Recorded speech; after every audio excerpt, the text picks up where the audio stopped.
میرے بھائیوں، آج ہماری معاشرے میں اولاد کی تربیت کے حوالے سے 3 طرح کے لوگ پائے جاتے ہیں۔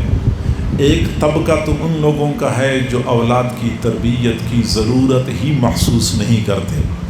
وہ کہتے بچہ پیدا ہو گیا، ہم نے اچھا کھلایا، اچھا پلایا، اچھا پہنایا، ابھی بچہ چھوٹا ہے تو اس کے لیے الگ مکان کا انتظام کر لیا، الگ دکان کا انتظام کر لیا، ہم نے اور زمین خرید کے اس کے لیے زیادہ پراپرٹی بنائی، ہم نے بچوں کا فرض پورا کر دیا۔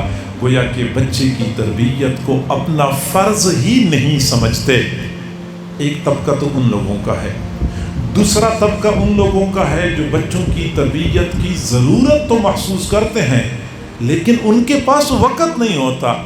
وہ دنیا داری میں، دنیا کے کام کاج میں اتنے مگن ہوتے ہیں، اتنے مصروف ہوتے ہیں کہ ان کے پاس وقت نہیں ہوتا کہ بچے سے پوچھیں کہ بیٹا آپ نے نماز پڑھی تھی یا نہیں پڑھی تھی، بیٹا آج آپ نے قرآن پڑھا تھا یا نہیں پڑھا تھا، بیٹا آپ قرآن پڑھنے کے لیے مسجد میں گئے تھے یا نہیں گئے تھے۔ ٹائم ہی نہیں ہوتا۔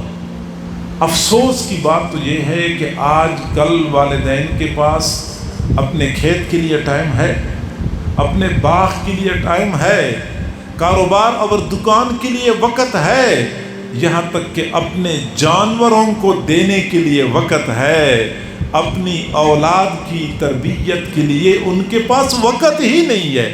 جو بندہ اپنی بھینس کی خدمت کرتے ہوئے روزانہ 6-8 گھنٹے مسلسل کام کرتا ہے، اس بیچارے کے پاس اس بات کے لیے وقت نہیں ہوتا کہ بیٹے سے پوچھے کہ بیٹا عشاء کے بعد اتنا دیر سے گھر آتے ہیں، کہاں یہ آپ وقت گزارتے ہیں، صبح سویرے گھر سے نکلتے ہیں، کہاں پھرتے رہتے ہیں، نہیں پوچھتے۔ میرے بھائیوں، اپنی اولاد پہ ترس کھائیں، اولاد کے ساتھ ظلم نہ کریں۔ یہ بدترین ظلم ہے والدین کی جانب سے اولاد پر کہ وہ اپنے جانوروں کو ٹائم دیتے ہیں لیکن اپنے بیٹوں کو ٹائم نہیں دیتے۔ جانوروں کو خوش رکھنے کے لیے، جانوروں کو صحت مند رکھنے کے لیے ان کو کھلاتے ہیں، پلاتے ہیں، ان کا خیال رکھتے ہیں، لیکن اپنی اولاد کی تربیت سے یکسر غافل ہوتے ہیں۔ ایسے والدین اپنی اولاد پر ظلم کر رہے ہوتے ہیں۔ ان لوگوں کے پاس ٹائم نہیں ہوتا۔